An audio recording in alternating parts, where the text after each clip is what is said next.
যেমন তুমি দিলে জমিন, দিয়েছো আসমান,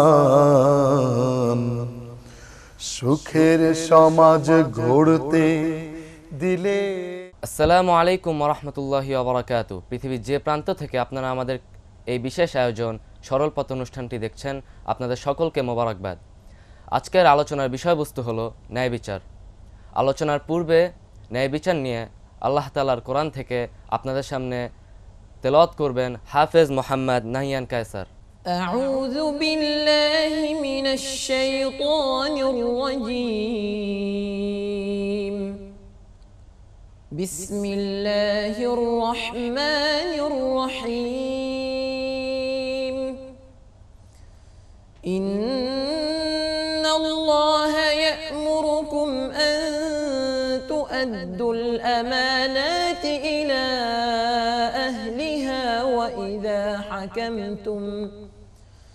وإذا حكمتم بين الناس أن تحكموا بالعدل إن الله نعم ما يعظكم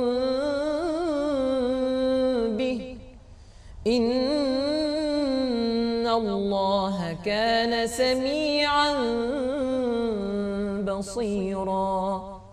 وقال تعالى في آية أخرى إن الله يأمر بالعدل والإحسان وإيتاء ذي القربى وينهى عن الفحشاء والمنكر والبغي يعظكم لعلكم تذكرون. وقال تعالى في آية أخرى فلا تخشوا الناس واخشوني ولا تشتروا بآياتي ثمنا قليلا ومن لم يحكم بما الله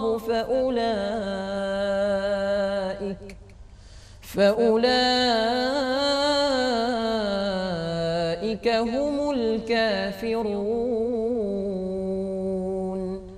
صدق الله العظيم. এই মহতী অনুষ্ঠানে আমাদের সাথে প্রখ্যাত আলেমে দ্বীন দুইজন মেহমান উপস্থিত আছেন। আল উস্তাজ সৈয়দ কামাল উদ্দিন আবদুল্লাহ জাফরি সাহেব। আসসালামু আলাইকুম ওয়া রাহমাতুল্লাহি ওয়া বারাকাতুহু। আরও একজন মুহাক্কিক আলেমে দ্বীন উপস্থিত আছেন, একটি সিনিয়র মাদ্রাসার প্রভাষক মাওলানা নজরুল ইসলাম আশরাফি। আসসালামু আলাইকুম ওয়া রাহমাতুল্লাহি ওয়া বারাকাতুহু। আলহামদুলিল্লাহ, আসুন আমরা ন্যায় বিচার সংক্রান্ত বিষয়ে আমরা মুআজ্জাজ দুইজন মেহমানদের থেকে আলোচনা শুনব কোরআনের আলোকে, যেই আয়াতগুলো তেলাওয়াত হয়েছে। ওস্তাদ, আমরা জানি যে গোটা পৃথিবীতে আজকে যে জিঘাংসা, মানুষের যে অধিকার থেকে মানুষেরা বঞ্চিত, তার অন্যতম বেশি বড় কারণ হলো ন্যায় বিচার থেকে মানুষ বঞ্চিত। এই ন্যায় বিচার কিভাবে দেশে দেশে, সমাজে, আন্তর্জাতিক পরিমণ্ডলে, সর্বত্র সারা পৃথিবীতে কিভাবে প্রতিষ্ঠা করা যেতে পারে, কোরআন হাদিসের আলোকে আপনার কাছ থেকে আমরা সে বিষয়টি জানতে চাই। আলহামদুলিল্লাহ, ওয়াসসালাতু ওয়াসসালামু আলা রাসূলিল্লাহ ওয়া আলা আলিহি ওয়া সাহবিহি ওয়া মান ওয়ালাহু ওয়া বা'দ। আকুলু বিল্লাহিত তাওফীক। ন্যায় বিচার, ন্যায় নীতি, যেটাকে আদল, এটা আল্লাহ সুবহানাহু ওয়া তাআলা তিনি প্রথমত সূরা আর রহমানে আল্লাহ পাক ইরশাদ করছেন যে ওয়াস-সামাআ রাফাআহা ওয়া ওয়াদাআল মিজান, তিনি আসমানকে সুউচ্চ করেছেন এবং সেখানে ন্যায়ের মানদণ্ড মিজান তিনি স্থাপন করেছেন। এই জন্য বলা আল্লাহ বলছেন লা শামসু ইয়ানবাগি লাহা আন তুদরিকাল কমার ওয়ালা লাইলু সাবিকুন নাহার, যে এই আমি যে দাঁড়িপাল্লা স্থাপন করেছি আদল ভারসাম্যের, আদল ইনসাফের, ন্যায় বিচারের, যেটা চন্দ্র সূর্য নক্ষত্র, এই যে অগণিত নক্ষত্র বিশাল বিশাল, এরা কেউ কারোর ইয়েকে তার চলার পথকে এড়িয়ে অন্য পথে ঢুকে পড়ে না।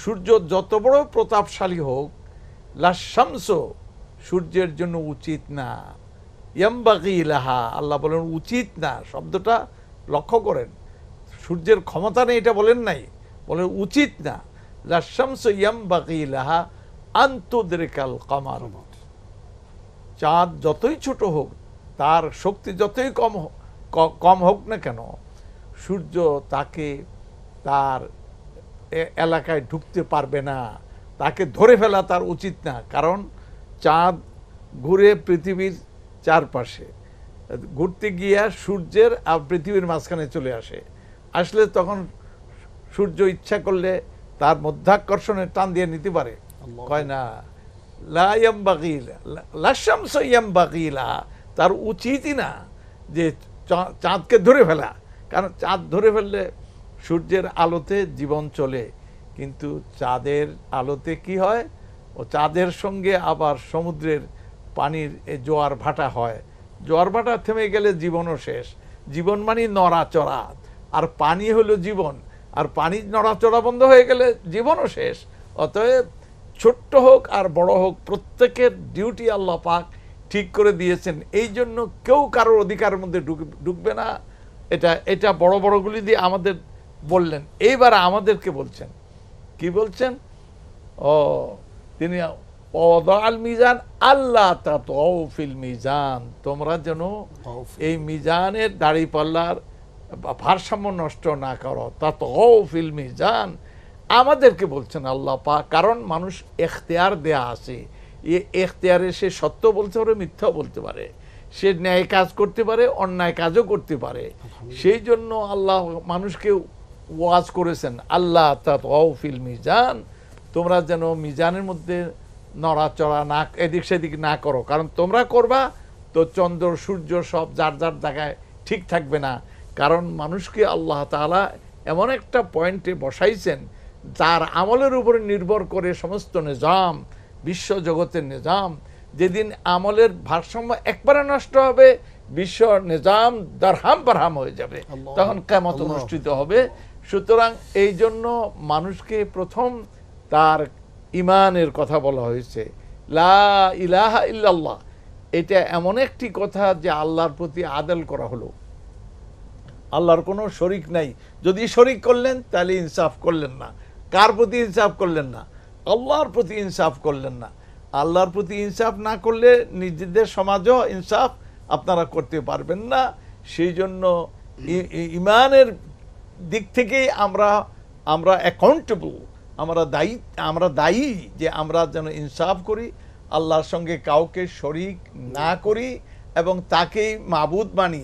একটা নেগেটিভ পজিটিভ। নেগেটিভ হলো আল্লাহর সঙ্গে কাউকে শরিক করা যাবে না, আর শুধু শরিক না করলেই চলবে না, পজিটিভলি তার ইবাদত, তার হুকুম আহকাম, তার শরীয়ত মেনে চলতে হবে। তাহলে আল্লাহর প্রতি কি করা হলো? ইনসাফ আদল করা হলো। এবার নিজের প্রতি, আল্লাহর প্রতি করলেন, এবার নিজের প্রতি। সুতরাং নিজে ইন্নালে জাসাদিকা আলাইকা হাক্কান, হাদিসের মধ্যে পরিষ্কার বলা হয়েছে তোমার শরীরের তোমার প্রতি কি আছে? হক আছে। এই হকটা তুমি আদায় করো, শরীরের হক আদায় করো। সময় বেসাল আমাদের জন্য নিষেধ করা হয়েছে। নবী সাল্লাল্লাহু আলাইহি ওয়াসাল্লাম করতেন, কিন্তু তার শক্তি ছিল, আমাদের শক্তি অত নাই। এই জন্য সময় একটার পর একটা রোজা, মাঝখানে খাবারটা পান করবো না, না তাহলে অধিকারের, শরীরের অধিকারকে অস্বীকার করলাম। অধিকার করলে আমার অস্তিত্বই থাকবে না। আমার অস্তিত্ব না থাকলে আমি ইনসাফ করব কেমন করে?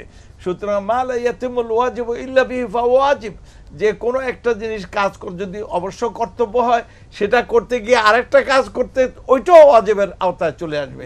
অতএব আমাদের আল্লাহ তাআলা এই জন্য আমাদেরকে বলছেন ইন্নাল্লাহা ইয়া'মুরুকুম আন তুআদ্দুল আমানাতি ইলা আহলিহা, আল্লাহ পাক তোমাদেরকে আদেশ করেছেন, লক্ষ্য করেন, আদেশ করেছেন আন তুআদ্দুল আমানাত, তোমরা আদায় করবে আমানাত ইলা আহলিহা, তার যথাস্থানে এখানে পৌঁছাও।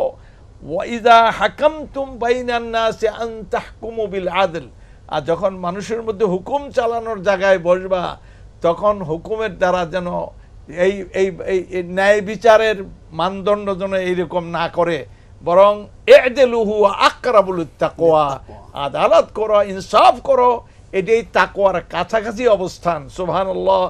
এই রমজান মাসে যে তাকওয়ার যে শিক্ষা, এই শিক্ষার সঙ্গে আদল, ইনসাফ, জাস্টিস, ন্যায় বিচার ওতপ্রোতভাবে জড়িত। আরেকবার আসবো আপনার কাছে, আমরা আরেকজন মেহমান আছে ওনার কাছ থেকে শুনতে চাইবো কিছু কথা, যে আমাদের দেশ সহ গোটা মানব জাতির মাঝে এই আদল, এই ন্যায় বিচার কি যথার্থভাবে প্রতিষ্ঠিত আছে? এক্ষেত্রে আমরা কিভাবে আলিম হিসেবে, দায়ী হিসেবে আমরা দাওয়াতেই মিশন নিয়ে সর্বস্তরের মানুষগুলোকে ইনসাফ, ন্যায় বিচার প্রতিষ্ঠার জন্য কাজ করতে পারি, সে বিষয়ে আপনি কোরআন হাদিসের আলোকে কিছু বলুন। নাহমাদুহু ওয়া নুসাল্লি আলা রাসূলিল কারীম ওয়া বাদ। ধন্যবাদ মুহতারাম উপস্থাপক, আপনাকে গুরুত্বপূর্ণ একটি বিষয় আপনি অবতারণা করেছেন, আমার কাছে জিজ্ঞাসা করেছেন। বর্তমান পৃথিবীতে যদি আমরা তাকাই, আদল এবং ইনসাফ এটি নাই বললেই চলে। কারণটি হলো আমাদের যেই সমাজ ব্যবস্থা, আমাদের পরিবার, আমাদের সমাজ, আমাদের রাষ্ট্র, টোটালি এই ন্যায় এবং ইনসাফ এটি কিন্তু পরিলক্ষিত হচ্ছে না। এটি আমরা খুব মিস করছি এই বিষয়টাকে। অথচ আল্লাহ সুবহানাহু ওয়া তাআলা কোরআনুল কারীমের মধ্যে তিনি আমাদেরকে আদেশ দিয়েছেন, ইন্নাল্লাহা ইয়া'মুরুকুম, আল্লাহ তাআলা বলছেন ইন্নাল্লাহা ইয়া'মুরু বিল আদলি ওয়াল ইহসান। সূরা নাহলের 90 নম্বর আয়াতের মধ্যে আল্লাহ বলছেন যে নিশ্চয় আল্লাহ তোমাদেরকে আদেশ দিচ্ছেন, ইয়া'মুরু, এটা মুজাররদ সিগা দিচ্ছেন এখানের মধ্যে, যে আদেশ দিচ্ছেন, বর্তমানেও এটা থাকবে এবং ভবিষ্যতে থাকবে। আদল, ইনসাফ এবং ইহসান, এই দুইটা বিষয় আল্লাহ তাআলা, সামনে আরও কথা আছে যেহেতু আমাদের আয়াত রিলেটেড হচ্ছে বিষয়টা, এই জন্য আমি এটাই বললাম। ইনসাফ এটি এতই গুরুত্বপূর্ণ, শায়েখ বলেছেন, আল্লাহ তাআলা বলেছেন যে তাকওয়ার কাছাকাছি, আকরাবু হুয়া আকরাবুল তাকওয়া, তাকওয়ার কাছাকাছি। কোনো ব্যক্তি যদি মুত্তাকি হতে চায়, ইমানদার হতে চায়, তাহলে সে কিন্তু আদেল হতে হবে, ন্যায় বিচারক হতে হবে। সেটা সমাজ, রাষ্ট্র, ব্যক্তি, পরিবার থেকে শুরু। যেমন আমরা দেখি আমাদের পরিবারের মধ্যে ছেলে মেয়ে, আমরা যখন তাদেরকে কোনো অধিকার দিতে যাই তখন আমরা মেয়েকে কম দিই, ছেলেকে বেশি দেওয়ার চেষ্টা করি। এটা হলো ব্যক্তিগত পরিবার, পারিবারিক জিন্দেগিতে। এবার সমাজের মধ্যে যার অর্থ আছে, সম্পদ আছে, আমরা তার প্রতি একটু বেশি দুর্বল থাকি। এরপরে এলিট পার্সন যারা আছে তাদের প্রতি আমরা একটু সদয়, তারা অন্যায় করলো আমরা সেগুলাকে অন্যায় হিসাবে নেই না, কিন্তু গরিব এবং দুর্বলরা যদি অন্যায় করে তাহলে আমরা তাদের প্রতি জুলুম বেশি করে ফেলি। এভাবে রাষ্ট্রীয় বিচারের নামে তাদের উপর অত্যাচার করা হয়। জি, অত্যাচার করা হয়। এক্ষেত্রে আমি একটা ইমতিসাল দিতে চাই। রাসূল সাল্লাল্লাহু আলাইহি সাল্লামের কাছে যখন বনু মাখজুমিয়া গোত্রের ফাতেমার চুরির বিচারটা আসলো, তখন সুপারিশ করলো যায়েদ ইবনে হারেসা, রাসূলের পালক পুত্র, ইয়া রাসূলুল্লাহ, ফাতেমাকে কি মাফ করে দেওয়া যায় না? ফাকাম রাসূলুল্লাহ সাল্লাল্লাহু আলাইহি সাল্লাম, রাসূল দাঁড়িয়ে গেলেন এবং ফাখাতাবা, রাসূল খুতবা দিলেন, বক্তব্য দিলেন যে আমাদের পূর্বে আল্লাহ তাআলা এমন অনেক জাতিকে ধ্বংস করে দিয়েছেন যারা আশরাফ শ্রেণী যারা আছে, উচ্চ মর্যাদাশীল লোকদেরকে তারা ক্ষমা করে দিত, মাফ করে দিত, আর গরিব যারা আছে তাদেরকে তারা শাস্তি দিত, অর্থাৎ ইনসাফ তারা করতো না। রাসূল বলছেন যে আল্লাহ লাউ সারাকাত ফাতিমা বিনত মুহাম্মদ, আমি হলফ করে বলছি, আল্লাহ শপথ করে বলছি, ইনসাফের কেমন মূর্ত প্রতীক ছিলেন রাসূল। রাসূল বলছে আমার মেয়ে ফাতেমা, এই ফাতেমা না হয়ে যদি আমার মেয়ে ফাতেমা হতো, লা কাতাতু ইয়াদাহা, আমি তার হাত অবশ্যই কেটে ফেলতাম। এই যে ন্যায় ইনসাফের একটি মূর্ত প্রতীক রাসূল সাল্লাল্লাহু আলাইহি সাল্লাম। তো উপমা গোটা পৃথিবীর সমস্ত লিডারদের জন্য সেখান থেকে মিসাল রয়েছে। Teacher, as a social reformer, as a father, as a commander, সব দিক থেকে কিন্তু রাসূল সাল্লাল্লাহু আলাইহি ওয়াসাল্লাম একজন আদর্শবান ব্যক্তি। তো আমরা ন্যায় ইনসাফ যেটি সমাজের মধ্যে, আমাদের পরিবারের মধ্যে, রাষ্ট্রীয় ব্যবস্থা পর্যন্ত যেটি অনুপস্থিত, সেটা আমাদের মধ্যে বিরাজমান হওয়া দরকার। জি, তাজুল আসাতিজা শায়েখ কামাল উদ্দিন আব্দুল্লাহ জাফরি তিনি আমাদেরকে কনক্লুশন দিবেন যে আমরা কিভাবে সমাজ এবং রাষ্ট্রে, গোটা দেশে, সর্বত্র আমরা কিভাবে এই ইনসাফ প্রতিষ্ঠা করতে পারি। আলহামদুলিল্লাহ, এতক্ষণ আমরা ভালো আলোচনা শুনতেছিলাম। তো আদল ও ইনসাফ এটা ইসলামের মূল আদেশ এবং মূল চাহিদা। আদল ও ইনসাফ ব্যক্তি, পরিবার, সমাজ ও রাষ্ট্র, ক্রয় বিক্রয়, শিক্ষা, সংস্কৃতি, ব্যবসা বাণিজ্য, সমস্ত যে কোনো কাজ করতে যাবেন আপনাকে আদল ও ইনসাফের ওপরে দণ্ডায়মান থাকতে হবে।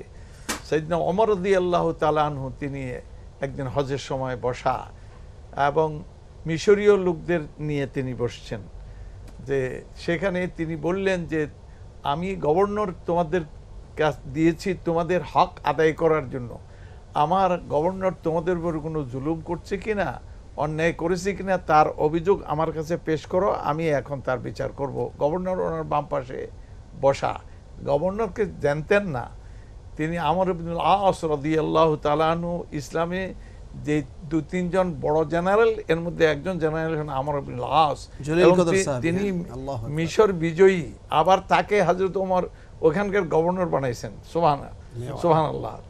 এমন সময় এক ব্যক্তি দাঁড়িয়ে বলল, আমিরুল মুমিনিন, আমাদের গভর্নর সাহেবের ছেলে, তার সঙ্গে আমি দৌড়ে প্রতিযোগিতা করেছিলাম, প্রতিযোগিতায় আমি ফার্স্ট হয়েছি আর সে আমার পিছনে পড়ে গেছে। সে আমাকে বলল যে তুই জানিস না আমি গভর্নরের ছেলে, তুই আমাকে পিছনে ফালালি কেন? এটা বলে সে কয়েকটা আমাকে লাঠি দিয়ে কয়েকটা আঘাত করলো, আমি কিন্তু তার প্রতিশোধ নিতে পারি নাই। হযরত ওমর রাদিয়াল্লাহু তাআলা আনহু তখন এটা বিচারের ইতিহাসে একটা ব্যতিক্রম ধর্মী, তার হাতের লাঠিটা তার কাছে দিয়ে দিলেন, দিলে বল তুমি যে কটা লাগাইছে ওই কটা লাগিয়ে দাও। সমস্ত মানুষ, মিশরীয় মানুষ দেখতেছে, হাজিরা দেখতেছে, আর বাবাও দেখতেছেন, আমর ইবনুল আস তার ছেলে এর লাগাই দিল কয়েকটা। লাগানোর পরে এরপরে হযরত ওমর খুব জালালের মধ্যে আসলেন, তিনি বললেন ইদরিব আলা সালআতি হাদার রাজুল, এই যে বাম পাশে এই টাক মাথার লোকটা বসা আছে, হজের মধ্যে তো মাথা ঢাকা ছিল না, টাক মাথার উপরে কয়েকটা লাগাও। এই টাক মাথাকে হযরত আমর ইবনুল আস, তো ওই লোক বলল আমিরুল মুমিনিন উনি তো অন্যায় করেননি, ওনার ছেলে, তা প্রতিশোধ নিলাম, আমি ওনাকে লাগাবো কেন? হযরত ওমর রাদিয়াল্লাহু তাআলা আনহু তিনি এটা বোঝাতে চাইলেন যে সে গভর্নর হিসাবেই তো তার ছেলে তোমার অধিকার নষ্ট করেছে, শক্তির উৎস তো এখানে, অতএব এখানেই লাগাও। এরপরে তিনি প্রখ্যাত উক্তি করলেন, যেটা মানব ইনসাফের ইতিহাসে এর চাইতে উঁচু কথা আমার জানা নাই। তিনি কি বলছেন, মাতা ইস্তাবাদান নাস ইয়া আমর, তখন আমর প্রতি লক্ষ্য করে তিনি বললেন, আর লোকেরা শুনতেছে, হে আমর, তুমি কখন লোকদেরকে গোলাম বানিয়ে ফেললে? হায় হায়, আমি চিন্তা করে অবাক হয়ে যাই। তিনি বললেন, তুমি কখন লোকদেরকে গোলাম বানিয়ে ফেললে, অথচ তার মায়েরা তাদেরকে স্বাধীন হিসাবে, মুক্ত হিসাবে প্রসব করেছিল। এই যে ব্যক্তির স্বাধীনতাকে হস্তক্ষেপ করা, আজকে আমরা সমাজে কি দেখি, আমাদের রাষ্ট্রে কি দেখি, আমরা সারা পৃথিবীতে কি দেখি। আর হযরত ওমর কি বললেন, যে একটা লোককে অন্যায়ভাবে আঘাত করার কারণে তাকে গোলাম বানানো হলো, তার মৌলিক অধিকারগুলি ছিনিয়ে নেওয়া হলো, অথচ মানুষ জন্মগতভাবে এই অধিকার নিয়ে আসছে ইনসাফ পাওয়ার, এটা স্বাধীন হিসাবে মানুষ একমাত্র গোলাম কার? আল্লাহ তাআলার, আর কারো গোলামি করবে না। এই যে আদল ইনসাফের মূল কথা এখানে, এটাই যদি আমরা ঠিক রাখতাম, তাহলে আজকে আদালত, আজকে শাসন ব্যবস্থা, আজকে আমাদের ব্যবস্থাপনা, আমাদের পরিবার, আমাদের সমাজ, সব কিছু আদল ইনসাফের প্রতিষ্ঠিত হতো। সুখ শান্তি দুনিয়াতে, রব্বানা আতিনা ফিদ দুনিয়া হাসানা ওয়া ফিল আখিরাতি হাসানা, দুনিয়াও সুন্দর হতো, আখিরাত সুন্দর হতো। আল্লাহ আমাদের তৌফিক দান করেন। আজকের আলোচনা এখানেই, এই পর্বে এখানেই শেষ করছি। আমাদের এই অনুষ্ঠানে স্পন্সর করেছে আল আরাফা ইসলামী ব্যাংক এবং সহযোগিতায় আছে তাসমেরি হেয়ার অয়েল এবং ইসলামী ব্যাংক বাংলাদেশ লিমিটেড। আগামী দিন ঠিক একই চ্যানেলে একই সময়ে আমাদের সাথে আপনারা থাকবেন, সে আকাঙ্ক্ষা, সে প্রত্যাশা ব্যক্ত করে আজকের আলোচনা এখানে শেষ করছি। আসসালামু আলাইকুম ওয়া রাহমাতুল্লাহি ওয়া বারাকাতুহু।